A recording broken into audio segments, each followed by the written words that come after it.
Deməli, sevinç emosiyasının üzdə quruluşu ilə tanış oluruq. Alın əzəlləri tamamilə rahat, qaşlar da rahat.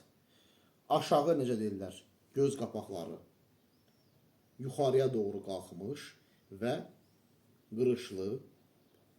Eyni zamanda gözlər badamvari formada. Gözlərin düz hər iki yan küncündən düz uzanır gicgaha qədər. Və üstəlik bu qırışlar, əgər diqqət yetirsək, o ördək ayağı formasında olur.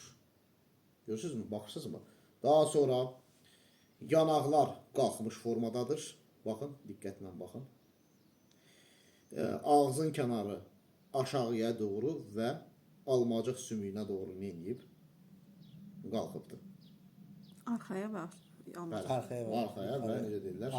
Almacıq sümüyünə Almacıq sümüyünə doğru qalxıb. Diqqətinizə görə minnətdarım.